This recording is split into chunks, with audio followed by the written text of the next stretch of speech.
ജോലിയില്ലാത്ത അവസ്ഥയാവാം, സമാധാനമില്ലാത്ത അവസ്ഥയാകാം, കുടുംബത്തിൽ പ്രാർത്ഥനയില്ലാത്ത അവസ്ഥയാകാം, പണമില്ലാത്ത അവസ്ഥയാകാം, സങ്കടങ്ങൾ മാത്രമുള്ള അവസ്ഥയാകാം, ഉത്തരമില്ലാത്ത ചോദ്യങ്ങളാകാം.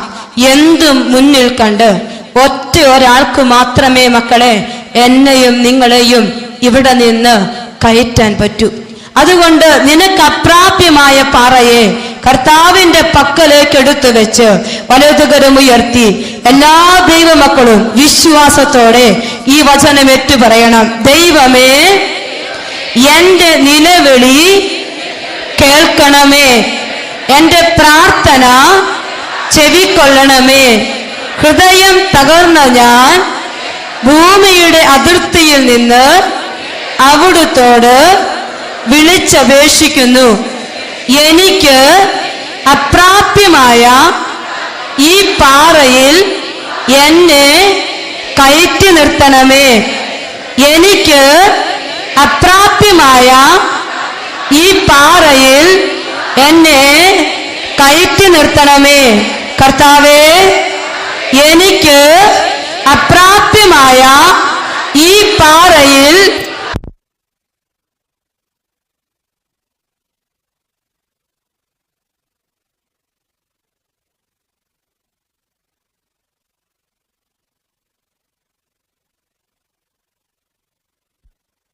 ഹല്ലേലൂയ, ഹല്ലേലൂയ, മഹത്വം, മഹത്വം, മഹത്വം.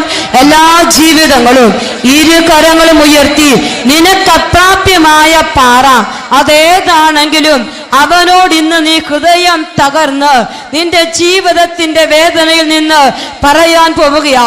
കർത്താവെ, എനിക്ക് അപ്രാപ്യമായ ഈ പാറയിൽ എന്നെ നീ കയറ്റി നിർത്തണമേ.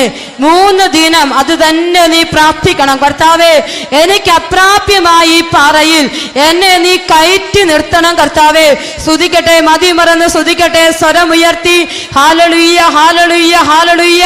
ആരാധന, ആരാധന, ആരാധന. കർത്താവെ, ഈ ആലയത്തെ, ഈ ജീവിതങ്ങളെ, ഈ മക്കളെ, ഈ ദേശത്തെ ഓരോ കുടുംബത്തെയും ഈ ഇടവകയും എല്ലാം നിനക്ക് സമർപ്പിക്കുകയാണ്. കർത്താവെ, ഈ വചനം ഞങ്ങൾ ഏറ്റുപറഞ്ഞ് പ്രാർത്ഥിക്കുമ്പോൾ ഏതു മക്കളുടെ ജീവിതത്തിലുണ്ടോ, ഏതു കുടുംബത്തിലുണ്ടോ അപ്രാപ്യമായ ചില പാറകൾ, തനിച്ച് കയറാൻ പറ്റാത്ത പാറകൾ, ആ മക്കൾ ഇതാ കർത്താവെ കരങ്ങൾ ഉയർത്തി പിടിച്ചിരിക്കുന്നു. സ്വർഗം താണിറങ്ങി വന്ന് ഈ കരങ്ങളിൽ തൊട്ട് കർത്താവെ ഞങ്ങൾക്ക് അപ്രാപ്യമായ പാറയിലേക്ക് ഞങ്ങളെ കയറ്റി നിർത്തണമേ എന്ന് പ്രാർത്ഥിക്കുന്നു. സ്തുതിക്കട്ടെ, സ്തുതിക്കട്ടെ, സ്തുതിക്കട്ടെ. Hallelujah, hallelujah, hallelujah, hallelujah. മഹത്വം, മഹത്വം, മഹത്വം, മഹത്വം. ഈശോ, ഈശോ, ഈശോ, ഈശോ.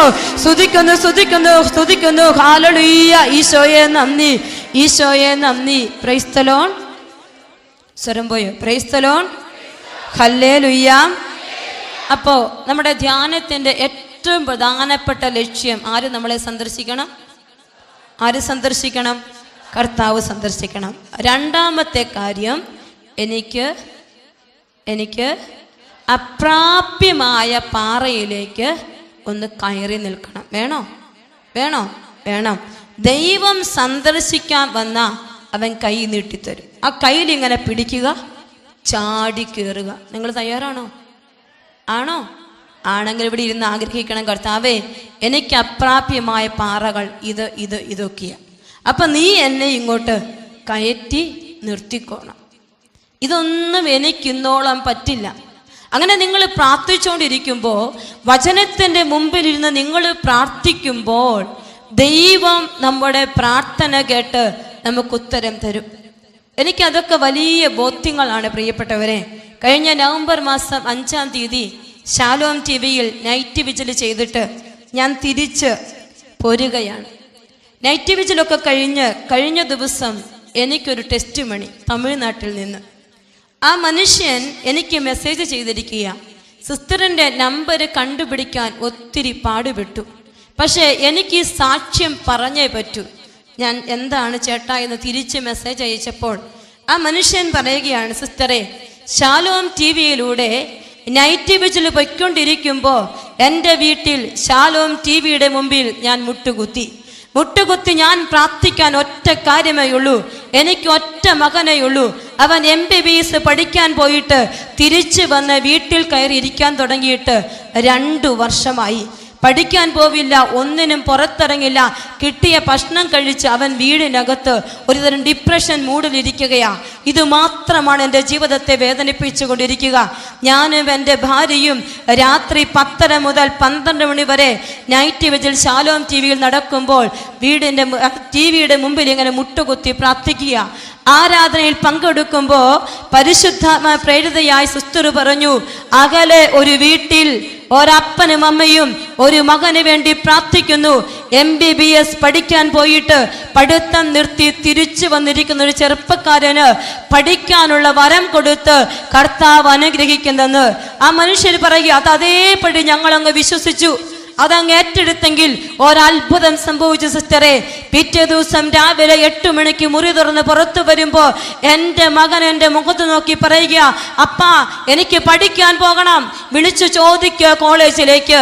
പ്രിയപ്പെട്ട ദൈവമക്കളെ, സ്വർഗം വചനത്തിൻ്റെ മുമ്പിൽ ആര് കാത്തിരിക്കുന്നു? പ്രതീക്ഷയോടെ കാത്തിരുന്നാൽ നിന്നെ സന്ദർശിക്കാൻ സ്വർഗം ഇറങ്ങി വരും.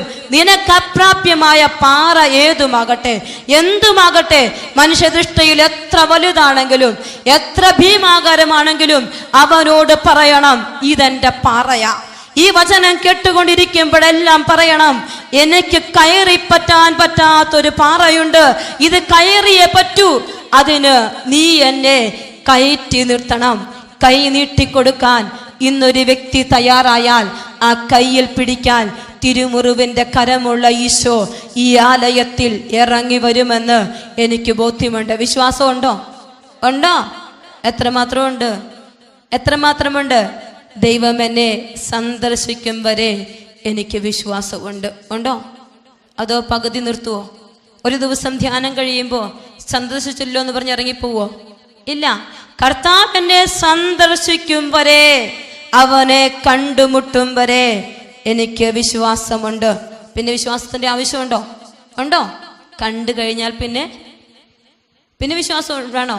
കർത്താവിനെ പറഞ്ഞ കാണാതെ വിശ്വസിക്കുന്നവർ ഭാഗ്യവാന്മാർ. കണ്ടു, നമുക്ക് കിട്ടി, കർത്താവിനെ കിട്ടി.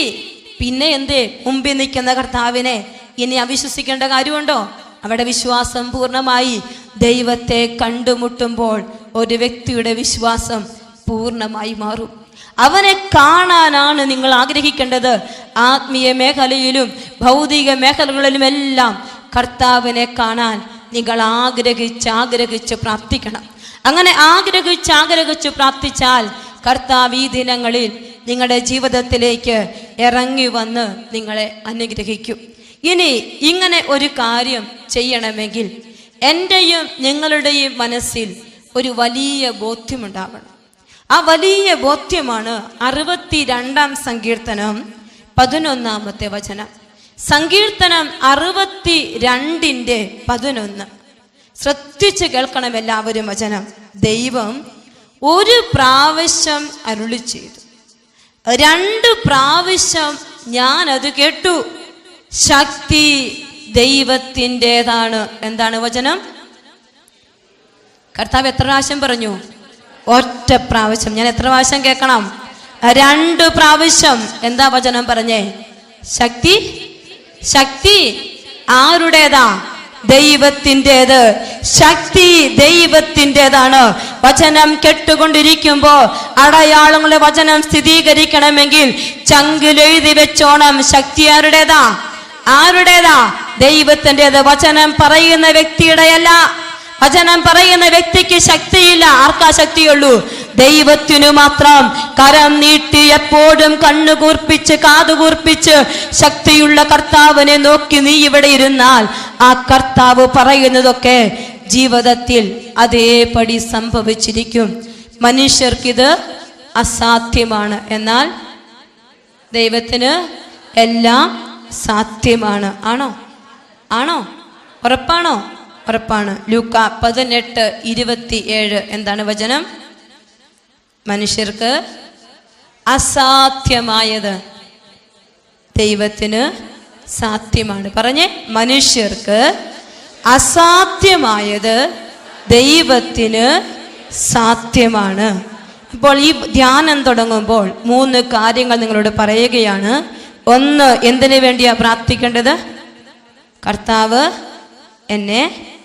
എന്നെ സന്ദർശിക്കാൻ. രണ്ടാമത്തെ കാര്യം, എനിക്ക് അപ്രാപ്യമായ പാറയിലേക്ക് എന്നെ കയറ്റി നിർത്തണം. മൂന്നാമത്തെ കാര്യം, കർത്താവിൻ്റെ ശക്തി എനിക്ക് അനുഭവിക്കണം. ശക്തി ആരുടേതാ? കർത്താവിൻ്റേത്. അപ്പോൾ അസാധ്യങ്ങൾ സാധ്യമാകുമോ? അപ്പോൾ അടുത്തിരിക്കുന്ന ആളുടെ കൈ പിടിച്ചിട്ട് പറയണം, ശക്തി കർത്താവിൻ്റേതാണ്, അതുകൊണ്ട് അസാധ്യങ്ങൾ സാധ്യമാകും. ഒരാളെ പിടിച്ചാൽ മതി. 5-6 പേരെ ഇങ്ങനെ കൂട്ടുകുട്ടി പിടിക്കണ്ട. ഒരാളെ പിടിക്കുക, ആ ആളോട് മാത്രം പറയുക. അവരുടെ മുഖത്തോട്ട് നോക്കി പറയണം, ശക്തി കർത്താവിൻ്റേതാണ്, അതുകൊണ്ട് അസാധ്യങ്ങൾ സാധ്യമാകും. എന്നോട് പറയാനാണോ ഞാൻ പറഞ്ഞത്? പിന്നെ അടുത്തിരിക്കുക ആളോട് പറയാനല്ലേ പറഞ്ഞത്? അവരുടെ മുഖത്തോട്ട് നോക്കി അവരോട് പറ, ശക്തി ദൈവത്തിൻ്റെതാണ്, അതുകൊണ്ട് അസാധ്യങ്ങൾ സാധ്യമാകും. അപ്പോൾ ഇനി ഒന്ന് എഴുന്നേറ്റ് നിന്നേ. നമ്മുടെ ധ്യാനം 3 ദിവസം കർത്താവ് സന്ദർശിക്കണം. അപ്രാപ്യമായ പാറയിലേക്ക് മക്കളെ വിളിച്ച് യേശുവേ യേശുവേ യേശുവേ യേശുവേ, ഈശോ ഈശോ ഈശോ ഈശോ, ആരാധന ആരാധന ആരാധന, ഹല്ലേലൂയ ഹല്ലേലൂയ ഹല്ലേലൂയ, ഈശോയെ നന്ദി നന്ദി നന്ദി നന്ദി, ഹല്ലേലൂയ, ഈശോയെ നന്ദി ഈശോയെ നന്ദി ഈശോയെ നന്ദി. Praise the lord. Hallelujah hallelujah. Eesho നമ്മളെ കാണുന്നുണ്ടോ? ഉണ്ട്. നമ്മുടെ എത്ര സങ്കടം ഉണ്ടേലും അതാര് കാണും? ഈശോ കാണൂന്നേ. ആ ഒരു വലിയ ബോധ്യം നിങ്ങൾക്കുണ്ടാവണം.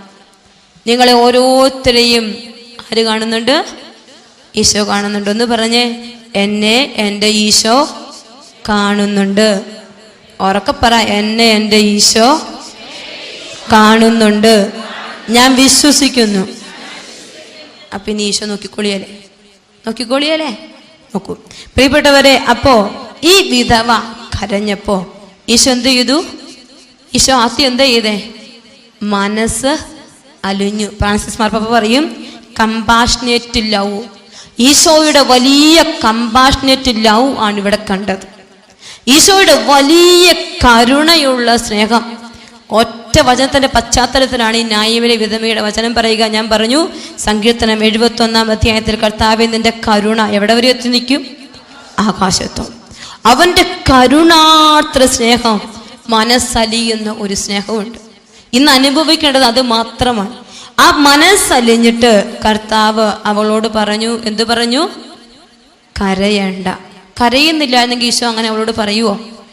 ഒരുപാട് ജനക്കൂട്ടം അവളുടെ ചുറ്റുമുണ്ടായിരുന്നു, ഇല്ലേ? വചനം പറഞ്ഞില്ലേ, വലിയൊരു ജനക്കൂട്ടവും പട്ടണത്തിൽ നിന്ന് അവളോടൊപ്പം ഉണ്ടായിരുന്നു. ഈശോയുടെ കൂടെ ആരുണ്ടായിരുന്നു?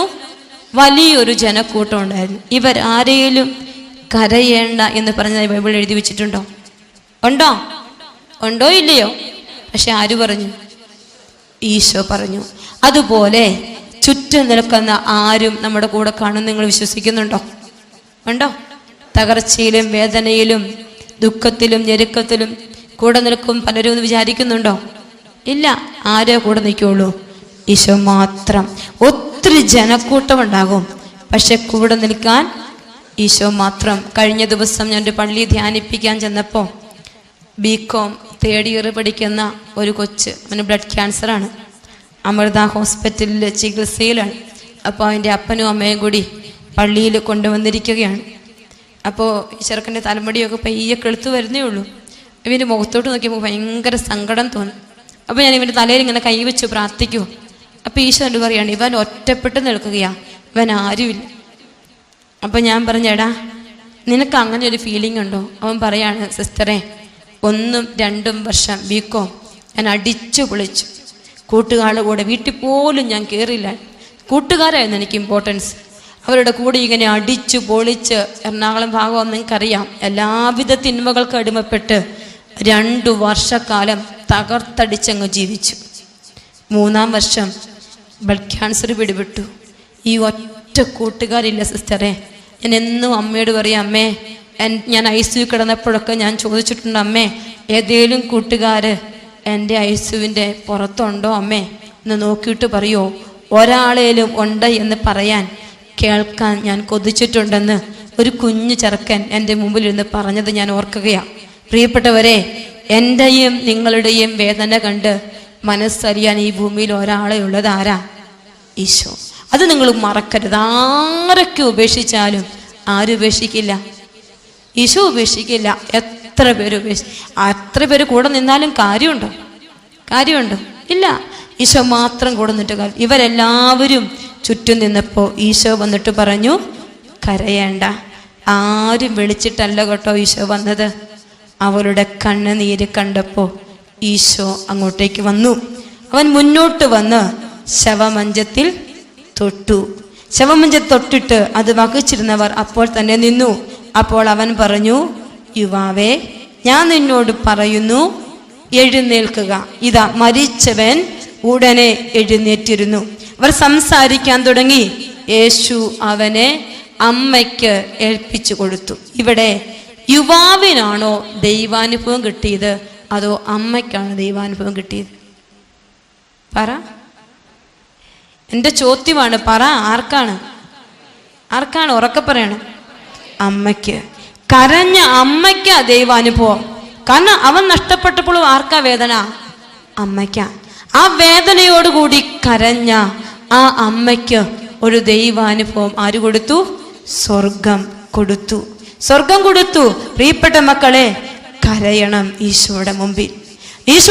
കരയുന്നതിന് ഒരു നാണക്കേടും വേണ്ട. കരയുമ്പോൾ എൻ്റെ കണ്ണുനീര് കണ്ട് മനസ്സലിയുന്ന ഒരു ഈശോയുണ്ട്. അവൻ എൻ്റെ അടുത്തേക്ക് വരും. എന്നെ മാത്രം എന്നതുപോലെ കണ്ട് എൻ്റെ അടുത്തേക്ക് ഈശോ വരും. എത്ര സ്നേഹിക്കുന്ന ഭർത്താവാണെങ്കിലും, എത്ര സ്നേഹിക്കുന്ന ഭാര്യയാണെങ്കിലും എൻ്റെ കണ്ണുനീര് കാണാൻ അടുത്തു വരാൻ ചിലപ്പോൾ അവരുണ്ടായെന്ന് വരില്ല. എനിക്ക് ഇപ്പോഴൊക്കെ സത്യം പറഞ്ഞ കൗൺസിലിംഗ് നടത്താൻ ഞാൻ ഭയപ്പെട്ടുകൊണ്ടേയിരിക്കുകയാണ്. അനുദിനം എനിക്ക് പേടിയാവുകയാണ്. കുടുംബജീവിതത്തിൻ്റെ പ്രശ്നങ്ങൾ കേട്ട് ഞാൻ ഭാരപ്പെടുകയാണ്. ഞാൻ ഈ കഴിഞ്ഞ ദിവസം എനിക്ക് ഒരു പെൺകുട്ടി, പേര് പറഞ്ഞാൽ ഇത് റെക്കോർഡായതുകൊണ്ട് ഞാൻ പറയുന്നില്ല, ഒന്നാം തരം കത്തോലിക്ക കുടുംബത്തിലെ ഒരു പെൺകുട്ടി. അവൾ ഒരാളെ സ്നേഹിച്ചത് എങ്ങനെയാണെന്നറിയോ? യാഹൂ ചാറ്റ് വഴി സ്നേഹിച്ചു. അവൻ നമ്മുടെ ജാതിയല്ല, നമുക്ക് ടോളറേറ്റ് ചെയ്യാൻ പോലും പറ്റാത്ത, നമ്മളൊക്കെ ഭയപ്പെടുന്ന വിധത്തിലുള്ള ഒരു അവസ്ഥയിലാണ് അവളുടെ സ്നേഹം ചെന്നെത്തി നിൽക്കുക. ഞാനിത് പറയാൻ കാരണം, ഞാൻ കഴിഞ്ഞ ദിവസം ഞാനിങ്ങനെ ഏത് ജാതി എന്ന് പറഞ്ഞതിൻ്റെ പേരിൽ അവരെന്നോട് കുറച്ച് വഴക്കുണ്ടാക്കി. അതുകൊണ്ടാണ് ഞാൻ ജാതിയുടെ പേരൊന്നും പറയാത്തത്. നമ്മുടെ ക്രൈസ്തവരല്ല, വേറൊരാൾ. അതും ഇങ്ങനെ ചാറ്റിങ് വഴി. എന്നിപ്പോൾ കല്യാണം കഴിഞ്ഞിട്ട് 12-13 വർഷമായി. ആൾക്കാർ സ്നേഹിച്ചു, അപ്പനും അമ്മയൊക്കെ അറിഞ്ഞു, അവർ സമ്മതിക്കുന്നില്ല. അവസാനം അവർ വേറൊരു നമ്മുടെ കത്തോലിക്കർ തന്നെ ഒരാളുമായിട്ട് വിവാഹം നടത്താൻ തീരുമാനിച്ചു. വിവാഹം നടന്നെങ്കിലും അവർ തമ്മിൽ യാതൊരുവിധ ദാമ്പത്യ ബന്ധങ്ങളും ഉണ്ടായില്ല. അവൾ തിരിച്ച് വീട്ടിൽ വന്നിരുന്നു. ഈ ചെറുക്കൻ ഒത്തിരി പാവം ചെറുക്കനാ. ഒരുപാട് തവണ ഇവളെ വന്ന് വിളിച്ചു. ഒത്തിരി തവണ വിളിച്ചിട്ടും ഇവള് തിരിച്ചു പോകാൻ തയ്യാറായില്ല. അവസാനം ഇവളെ കല്യാണം കഴിച്ച് ആദ്യ രാത്രി പോലും ഇവളെ ചെറുക്കനെ വിളിച്ചു, ആ സ്നേഹിക്കുന്ന ചെറുക്കനെ. അങ്ങനെ എല്ലാ ദിവസവും വിളിച്ച് അവസാനം ഇവൻ്റെ കൂടെ ഇറങ്ങിപ്പോയി. ഇന്ന് വരെ ഒരു ജാതിയിലും കല്യാണം കഴിച്ചിട്ടില്ല. അവരുടെ ഏത് വിശ്വാസമാണ് ആ വിശ്വാസം പോലും സ്വീകരിച്ചിട്ടില്ല. മക്കൾ ഇന്ന് 15-17 വയസ്സായി. ഭർത്താവെന്ന് പറഞ്ഞ മദ്യപാനത്തിനും പെണ്ണ് പിടിക്കുമെല്ലാം അഡിക്റ്റാണ്. പള്ളിയിൽ പോകാൻ പറ്റില്ല, പ്രാർത്ഥിക്കാൻ പറ്റില്ല. എനിക്ക് മെസ്സേജ് അയക്കും, സിസ്റ്ററെ ഒരു മാതാവിൻ്റെ രൂപമുണ്ട്, എനിക്ക് ഒരു കൊന്ത ചെല്ലണമെന്ന് എനിക്ക് ആഗ്രഹമുണ്ട്, പള്ളിയിൽ പോകണമെന്ന് ആഗ്രഹമുണ്ട്. പക്ഷേ എൻ്റെ ചേട്ടൻ സമ്മതിക്കില്ല. എൻ്റെ മക്കൾക്ക് അവരുടെ വിശ്വാസത്തിൽ പോകാൻ ഇഷ്ടമില്ല. എൻ്റെ ഈശോയെ സ്നേഹിക്കാൻ അവർക്കിഷ്ടം, പക്ഷെ പറഞ്ഞു കൊടുക്കാൻ എനിക്ക് പറ്റില്ല. എൻ്റെ ബൈബിള് പെട്ടി സൂക്ഷിച്ച് വെച്ചിട്ടുണ്ട്. ചേട്ടനില്ലാത്തപ്പോൾ ഞാൻ എടുത്ത് വായിക്കും. ചേട്ടൻ്റെ വീട്ടുകാരിലൂടെ വന്ന് താമസിക്കുവാണെങ്കിൽ മാതാവിൻ്റെ അടുത്ത് പെട്ടി പൂട്ടി വെക്കണം.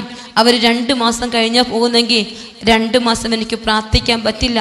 എനിക്ക് കൊതിയാ സിസ്റ്ററെ, എനിക്ക് കുടുംബജീവിതം മടുത്തു, ഇട്ടിട്ട് പോയാലോ എന്ന് ചിന്തയാ. അവളോട് ഞാൻ എന്താ പറയണ്ടേ പ്രിയപ്പെട്ടവരെ? ആ പെൺകുട്ടിയോട് ഞാൻ എന്ത് പറയണം? അവസാനം അവൾ എഴുതിയിരിക്കുക, സിസ്റ്ററെ എനിക്ക് സമാധാനം ഒന്നും കിട്ടിയില്ലെങ്കിലും കുഴപ്പമില്ല, എൻ്റെ ചേട്ടൻ്റെ കുടിമാറിയില്ലെങ്കിലും കുഴപ്പമില്ല, സിസ്റ്റർ ഒന്ന് പ്രാർത്ഥിക്കുമോ? എനിക്ക് ഈശോയെ ഒന്ന് കുമ്പസാരിച്ച് കുർബാന സ്വീകരിക്കാൻ അത്രയും ഒരവസരം, ഒരു വിവാഹം പള്ളി വെച്ച് നടത്താൻ ഒരവസരം കിട്ടുമോ? അതിനു വേണ്ടി ഒന്ന് പ്രാർത്ഥിക്കുമോ എന്ന്. പ്രിയപ്പെട്ടവരെ, അടുത്തിരിക്കുന്ന ഈശോയെ കാണാതെ, ഇറങ്ങി വരുന്ന ഈശോയെ കാണാതെ അകലങ്ങളിലേക്ക് പറന്നു പോയൊരു പെൺകുട്ടിയാണ്. അവൾ ഇന്നിരുന്ന് കരയോ. ഇതുപോലെ ദിനം പ്രതി എത്രയോ മെസ്സേജുകളാണ് എനിക്ക് എൻ്റെ ഫോണിലേക്ക് വരുന്നതെന്നറിയോ? ഇതെല്ലാം കേൾക്കുമ്പോൾ നമുക്ക് ഓർക്കും, ദൈവമേ എന്തിനാ ധ്യാനം പറയാൻ പോകുന്നതെന്ന് പോലും ഞാൻ ചിന്തിച്ചു പോയി. കാരണം കുടുംബം ഇങ്ങനെ തകരുകയാ. ഈശോയെ സ്നേഹിക്കാൻ പറ്റാതെ സ്വന്തം ഇഷ്ടപ്രകാരം ഇങ്ങനെ യാത്ര ചെയ്തു പോയി, അനുഭവങ്ങളൊന്നും കിട്ടിയില്ല, ഈശോയെ സ്വന്തമാക്കിയില്ല. അതുകൊണ്ട് ആരോ കൈ കാട്ടി വിളിച്ചപ്പോൾ അങ്ങനെ ഇറങ്ങിപ്പോയി. ചിലപ്പോഴെങ്കിലും പറയുന്നത് ശരിയാണെന്ന് എനിക്കറിയില്ല, പക്ഷേ എനിക്ക് വരുന്ന പല മെയിലുകളിലും പ്രേമവിവാഹം ചെന്നെത്തി നിൽക്കുന്ന വലിയ പരാജയം. എനിക്ക് എത്ര വേണം നിങ്ങളെ ഞാൻ കാണിച്ചു തരാം. സ്നേഹിച്ച് കെട്ടിച്ചെന്നു ഉപേക്ഷിക്കാൻ പറ്റാതെ ജീവിതം തകർക്കുന്ന ജീവിതമായി കണ്ണുനീരോടെ ജീവിക്കുന്ന ഒത്തിരി കുടുംബങ്ങളെ ഞാൻ കണ്ടുകൊണ്ടിരിക്കുകയാണ്.